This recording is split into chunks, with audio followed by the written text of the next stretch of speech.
Hai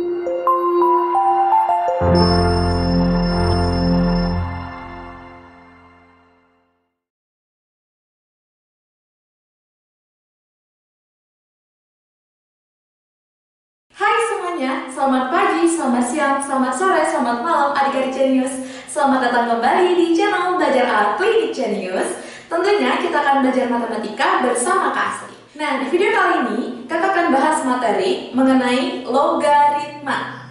Apa sih Kak logaritma?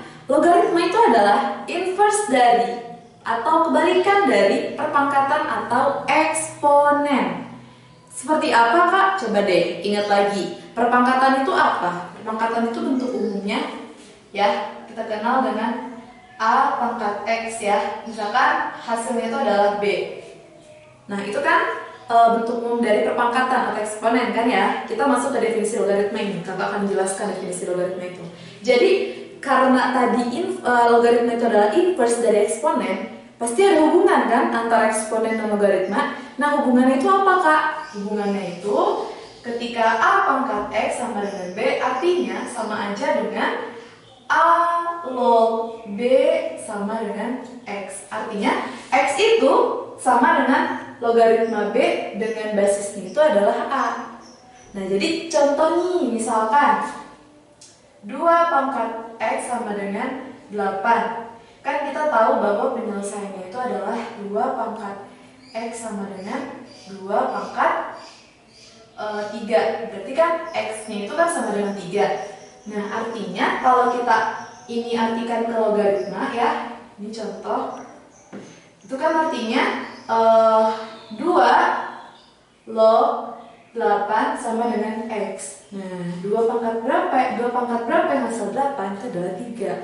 Jadi logaritma 8 dengan basis 2 itu adalah nilainya 3, bisa diperoleh dari perpangkatan. Jadi mereka itu saling berhubungan gitu. Oke, seperti itu mengenai definisi logaritma ya. Nah, di sini perlu adik-adik ketahui ya, di sini tuh bentuknya tuh ada syaratnya sama kayak perpangkatan juga. Kita kenal dulu deh. Si A itu sebagai apa tadi kakak bilangnya basis ya. Basis atau bisa juga kita kenal dengan bilangan, kita sebut ya bilangan pokok. Nah, ini kan juga A juga basis atau bilangan pokok ya. Tapi kan X di sini tuh adalah pangkatnya. Tapi kalau di logaritma X itu adalah hasil logaritmanya. Nah, terus kemudian kan kalau di perpangkatan B itu adalah hasil dari perpangkatannya, sedangkan di sini disebut sebagai numerus ya. Jadi di sini ada syaratnya. Syaratnya apa Kak? Basisnya itu positif dan basisnya itu tidak boleh sama dengan 1. Why? Kenapa Kak nggak boleh sama dengan 1? Coba deh, kalau misalkan A-nya itu 1. Nah, berarti kan di sini kalau diubah menjadi bentuk perpangkatan kan jadi 1 pangkat apapun itu pasti hasilnya 1 kan? Makanya kita menghindari hal itu gitu. Kalau kayak gitu mah ya udah nilai selalu 1 gitu. Mau 1 pangkat 1, 1 pangkat negatif 10 juga 1 gitu. Nah, makanya di sini syaratnya A-nya positif dan A tidak boleh sama dengan 1. Nah, kemudian syarat yang lanjutnya itu adalah B-nya itu positif.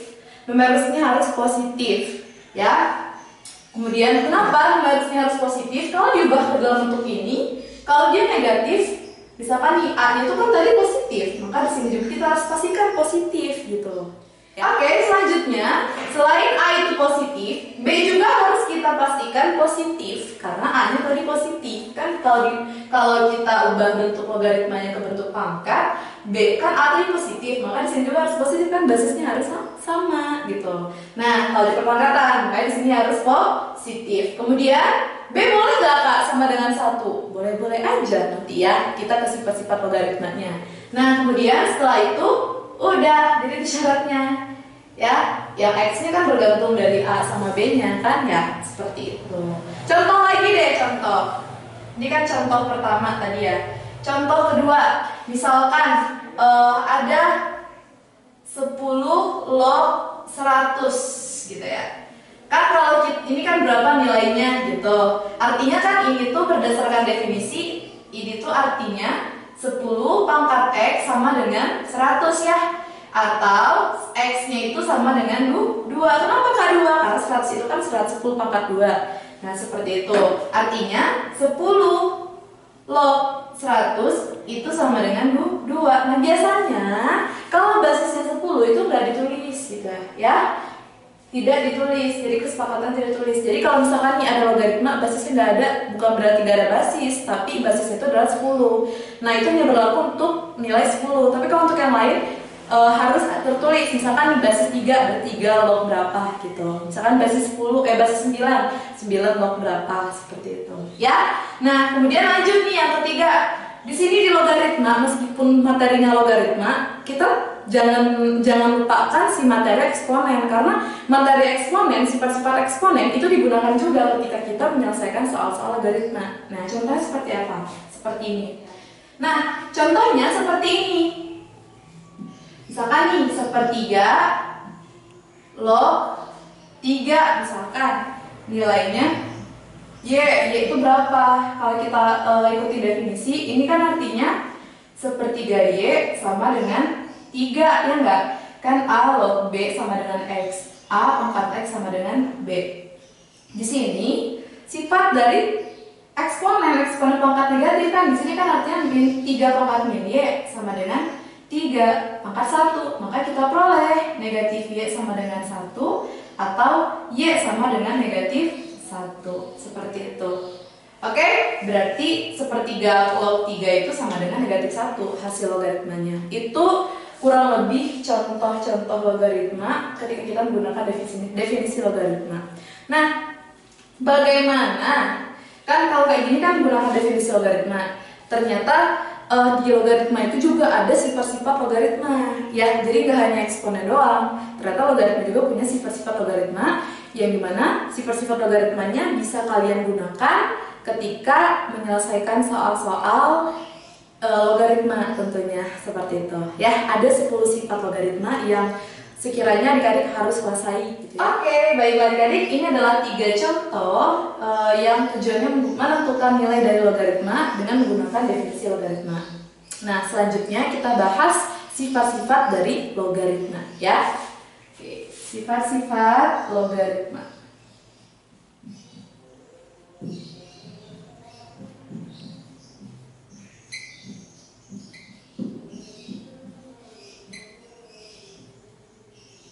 Nah, sifat-sifat logaritma ini itu ada sekitar 10 sifat-sifat logaritma lah ya, dan itu di luar dari pengembangan rumus yang lain. Nah, jadi sifat-sifat logaritma ini digunakan untuk menyelesaikan, tentunya untuk menyelesaikan logaritma, itu kan soal-soal terkait logaritma.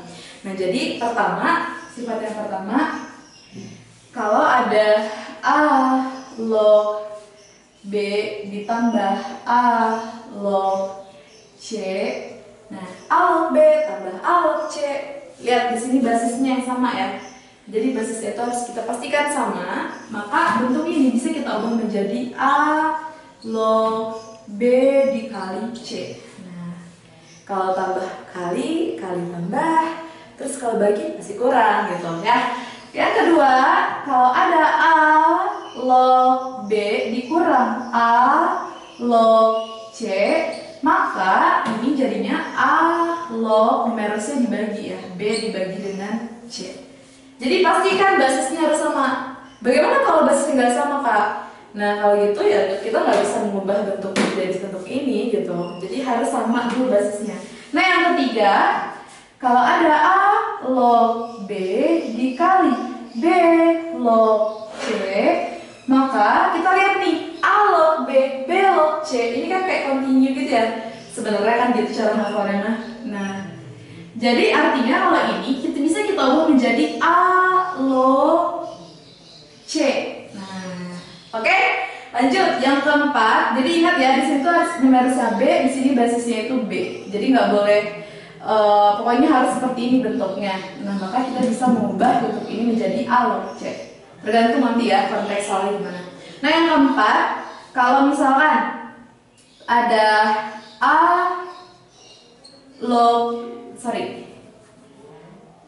satu bilangan berpangkat logaritma ya, pangkatnya itu A log B. Maka ini artinya sama dengan B.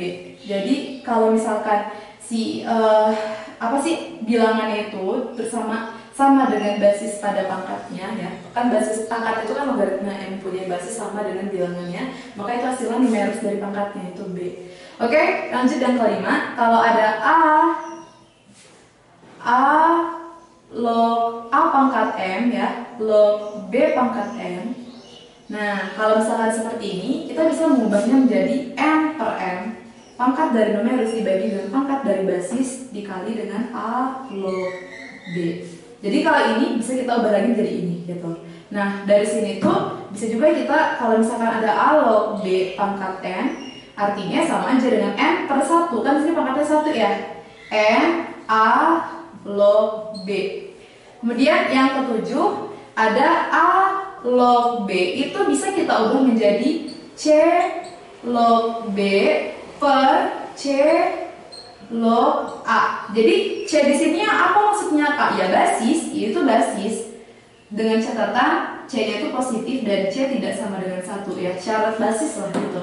Nah, jadi kita ngambilnya itu sesuai dengan disesuaikan dengan teks soalnya seperti apa. Nah, kemudian ada yang ke-8 ya, kita tulis di sini aja 8.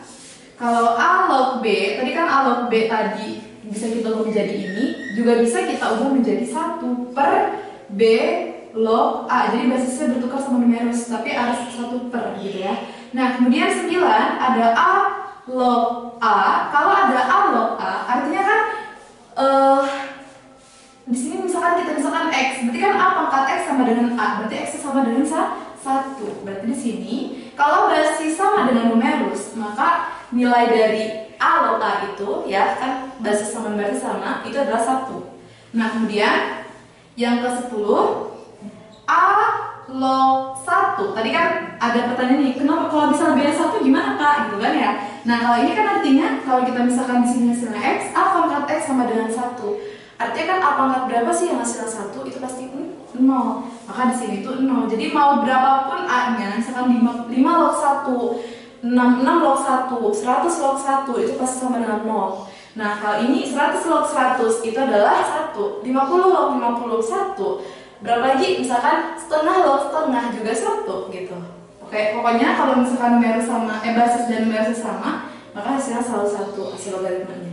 Nah, jadi yang ini yang sifat 1, sifat 2, sifat 3, sifat 4, 5, 6, 7, 8, 9, 10 ini harus diingat ya. Bagaimana cara mengingatnya? Ya banyak-banyak latihan soal seperti itu. Oke, langsung saja kita bahas contoh-contoh soal dengan menggunakan sifat-sifat dari logaritma. Oke, kita bahas langsung saja. Contoh pertama, nilai dari 2 log 4 ditambah 2 log 12 dikurang 2 log 6 adalah, pertama kita lihat tadi kan soalnya di sini dihubungkan tanda operasi penjumlahan dan pengurangan. Berarti kita gunakan sifat yang pertama dan kedua. Kalau penjumlahan dia basisnya dikali, kalau pengurangan basisnya dibagi. Ingat basisnya itu harus numerusnya ya dibagi, numerusnya dikali. Basisnya ini harus sama. Di sini kita lihat basisnya. Oh, basisnya di sini 2, di sini juga 2, di sini juga 2. Oke, aman. Berarti kan kalau penjumlahan berarti dia numerusnya dikali, kalau pengurangan numerusnya dibagi. Maka di sini langsung aja ya, bisa langsung kita tulis 2 log sekaligus bisa 4 dikali 12 dibagi dengan 6. Kenapa Kak? Ya nggak apa-apa, langsung juga nggak apa-apa. Terus kalau misalkan di satu-satu juga bisa, misalkan nih contoh nih, ini kita selesaikan, kan dikali dulu nih, 4 kali 12 sama aja kan ujung-ujungnya. Kan 4 kali 12 berapa, terus nanti dikurang sama ini dibagi lagi. Jadi langsung gitu, kalau kakak ini langsung. Sebenarnya banyak caranya ya. Nah, terus kemudian 2 log, di sini 4 coret sama 6 bersisa 3 ya. Di sini bagi sama-sama dibagi 2, di sini bersisa 2. Kemudian 12 dibagi sama 3 bersisa 4. Berarti kan 2 kali 4 8. 2 log 8. Nah, sampai di sini udah selesai belum Kak? Belum. Kalau misalkan masih bisa disederhanakan, sederhanakan. Kalau bisa dicari nilainya, cari nilainya. Nah, ini kan artinya 2 log 8. Kan kalau menggunakan definisi bisa ya, tapi kalau menggunakan sifat gimana? 8 itu kita ubah dulu menjadi 2 pangkat 3. Jadi 8, jadi kalau numerusnya bisa dijadikan untuk pangkat, coba kita jadikan untuk pangkat gitu loh. Nah, berarti di sini 2 log 2 pangkat 3 kita gunakan sifat yang ke-6, A log B pangkat N. A log B pangkat N. Berarti kan di sini jadinya 3, 2 log 2. Nah, kita tahu kan kalau dia basis dan numeros sama, maka hasilnya sama dengan 1. Maka 3 dikali 1 sama dengan 3. Itu untuk menyelesaikan soal seperti ini gitu. Ya. Nah, coba lagi deh kita bahas yang contoh yang kedua. Nah, untuk contoh yang kedua, nilai dari 2 log 8 dikurang setengah log 0,25 tambah 3 log 1/27 tambah 2 log 1 adalah berapa? Nah, di sini kita lihat dulu basisnya. Oh, basisnya ini kan beda-beda nih, ada 2 sama 2. Ini bisa nggak jadikan basisnya 2?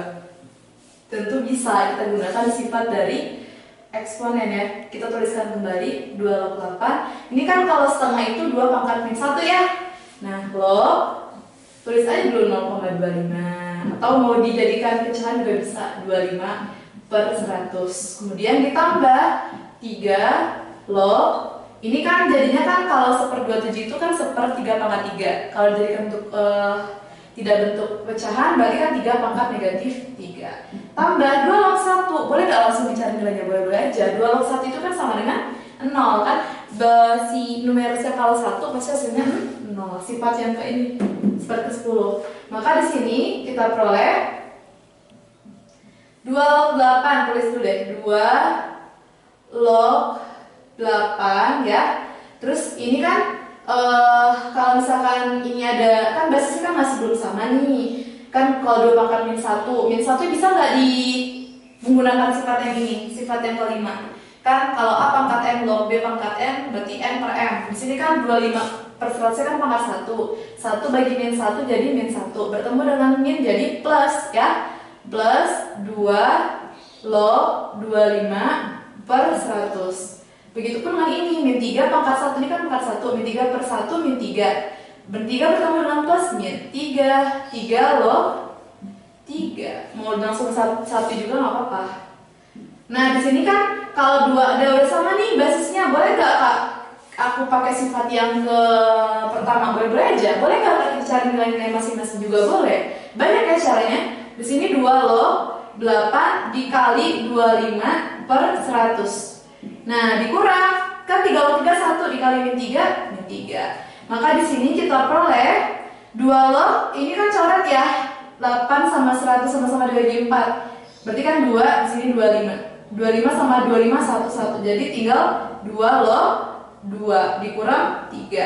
Berarti artinya berapa? 2 log 2 itu kan 1 dikurang 3 sama dengan min 2 jawabannya. Oke? Bisa ya, seperti itu, banyak caranya pokoknya seperti itu. Oke, baiklah kita bahas contoh yang ketiga. Diketahui 2 log 3 sama dengan A dan 2 log 5 sama dengan B. Nilai dari 2 log 125/9 adalah, pertama ya adik-adik, kita lihat dulu tujuan kita apa sih mencari nilai dari 2 log 125/9. Tulisin dulu ya. 2 log 125/9 ini kan kalau menggunakan sifat yang kedua bisa diubah menjadi 2 log 125 dikurang 2 log 9, ya enggak? Nah, setelah itu 2 log 125 ini kan numerus kalau bisa dijadikan dalam bentuk pangkat, kenapa enggak disederhanakan dulu?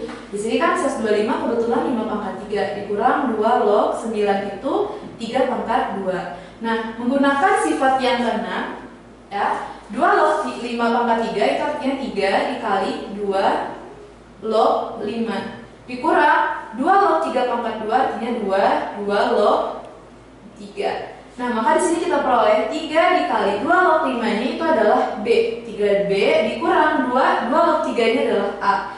Berarti 2A. Jadi nilainya itu berupa dalam bentuk variabel A dan B gitu ya. 3B min 2A. Seperti itu. Kan kalau 2 log 3 ini kan biasanya pakai kalkulator gitu ya. Cuman kan di sini konteks soalnya diketahui 2 log 3 itu nilainya A gitu ya. Suatu nilai A. Kalau pakai kalkulator kita bisa nyari nilai berapa gitu. Cuman di sini nilainya dinyatakan dalam bentuk A dan B seperti itu. Oke, kita lanjutkan ke contoh yang keempat. Nah, sekarang contoh yang keempat, nilai dari A log 1/B dikali B log 1/C kuadrat dikali C log 1/D kuadrat D pangkat 3 dikali D log 1/E pangkat 4 dikali E log 1/A seperti ini gimana kak? Kok aku pusing ya? Misalkan gitu ya, melihatnya kan rumit gitu. Padahal sebenarnya ya itu kaitannya sama sifat yang ketiga gitu. Cuma kan sifat yang ketiga ini kita pastikan itu harus sama dulu. Tapi kan di sini kan masih per B, ini masih B, kan belum sama mereka. Jadi kita gunakan sifat dari eksponen ya. Coba kita sederhanakan dulu. Ini kan jadi A log B pangkat min 1 dikali B, B-nya basis ya. B log C pangkat min 2 dikali C log D pangkat min 3 dikali D log E pangkat min 4 dan dikali dengan E log A pangkat min 5, seperti itu. Nah, setelah itu gimana kak? Bisa nggak langsung kita gunakan sifat ketiga? Belum adik-adik. Ini kan kita gunakan dulu sifat yang keenam. Yang ini A log B pangkat N.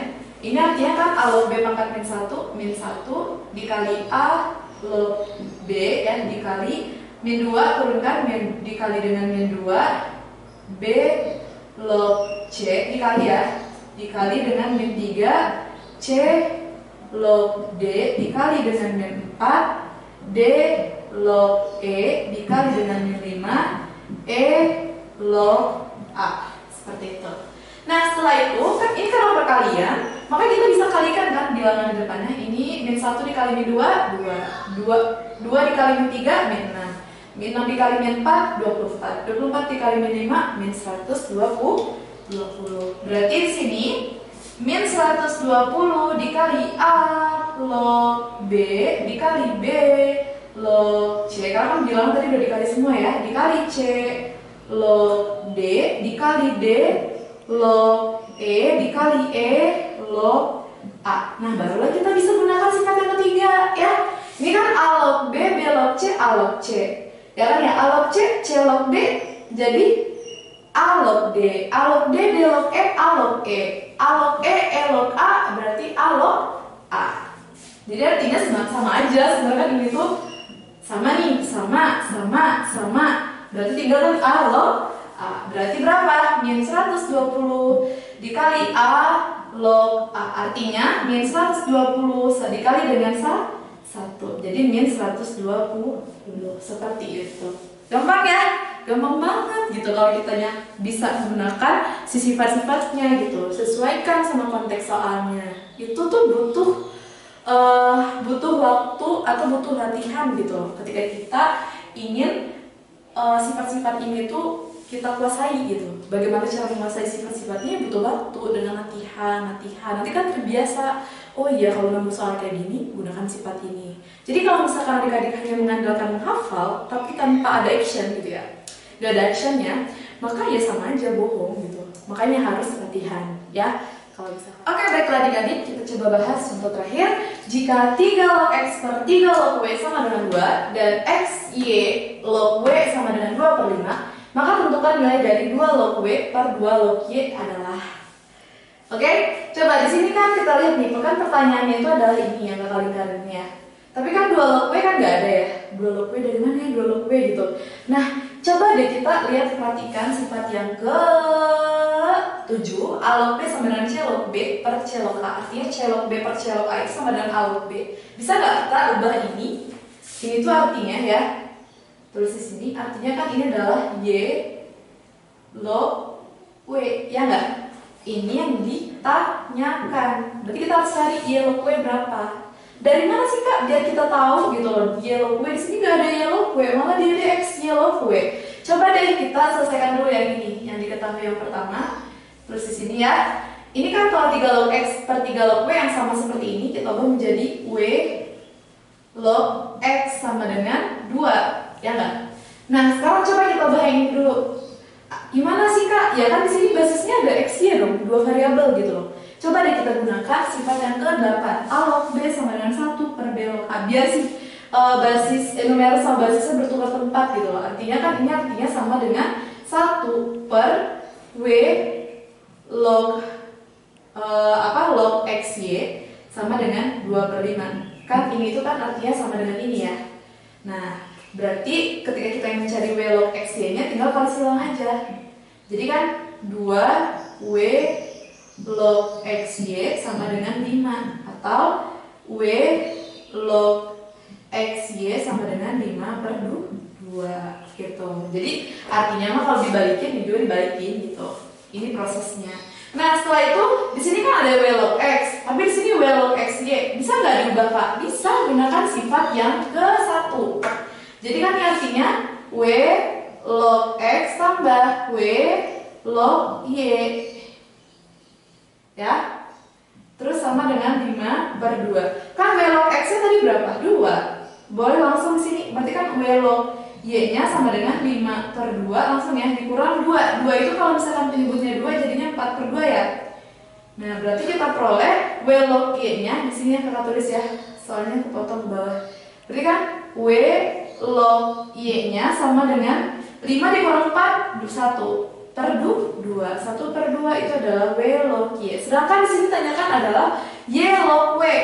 Adanya W log Y, artinya apa? Ini kita ubah aja menjadi 1 per W log Y. Maka sama dengan 1 per W log Y nya baru bisa kita gunakan 1 per 2. Maka ini hasilnya adalah 2. Seperti itu. Paham ya? Jadi ngalir aja gitu. Misalkan apa yang diketahui, apa yang ditanyakan, selesaikan dulu. Kita sederhanakan dulu. Kan mentok nih sampai sini. Coba deh kita cari ide lain lagi dari yang apa yang diberikan, apa yang diketahui di soal. Kita ubah lagi soalnya, disederhanain lagi, ini juga disederhanain. Nanti ujung-ujungnya pasti dapat sih apa yang ditanyakan gitu. Nah, dengan apa? Dengan catatan, ya kalian harus menguasai sifat-sifatnya. Tapi kalau nggak menguasai sifat-sifatnya, ya bakal susah untuk berpikir ke sini gitu. Nah, bagaimana cara melatih gitu loh? Bagaimana cara melatih ketika kita melihat soal nih, terus kita tuh langsung kayak gitu kehubung sama oh ini sifat ini, oh ini sifat ini. Ya itu dia, harus latihan. Apapun itu, apapun yang kita inginkan, apapun misalkan yang awalnya itu udah bisa, contohnya dengan latihan bisa menjadi bisa. Misalkan nih contohnya kita nggak ada otot nih, misalkan sekarang kan posisinya nggak ada otot, tapi aku tuh pengen punya otot nih gitu, kan dilatih ya, jadi nge-gym lah, apalah, olahraga dan lain-lainnya gitu, yang bisa membuat otot kita jadi berkembang, kan seperti jadi membesar gitu. Sama juga kayak matematika itu dengan kita biar kita ngeh gitu, kayak terconnected gitu, terhubung dengan dengan rumus-rumusnya atau konsep-konsep lainnya, itu ya dengan cara ya kita harus berlatih, banyak-banyak latihan soal. Itu salah satu kunci dari matematika gitu.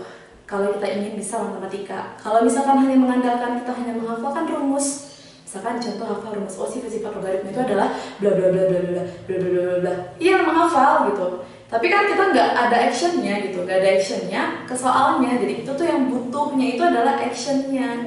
Kalau hanya menghafal saja tapi tidak ada actionnya, ya sama aja dengan bohong adik-adik gitu ya. Oke, paham ya? Jadi intinya kalau misalkan ingin bisa matematika itu gampang banget, latihan seperti itu.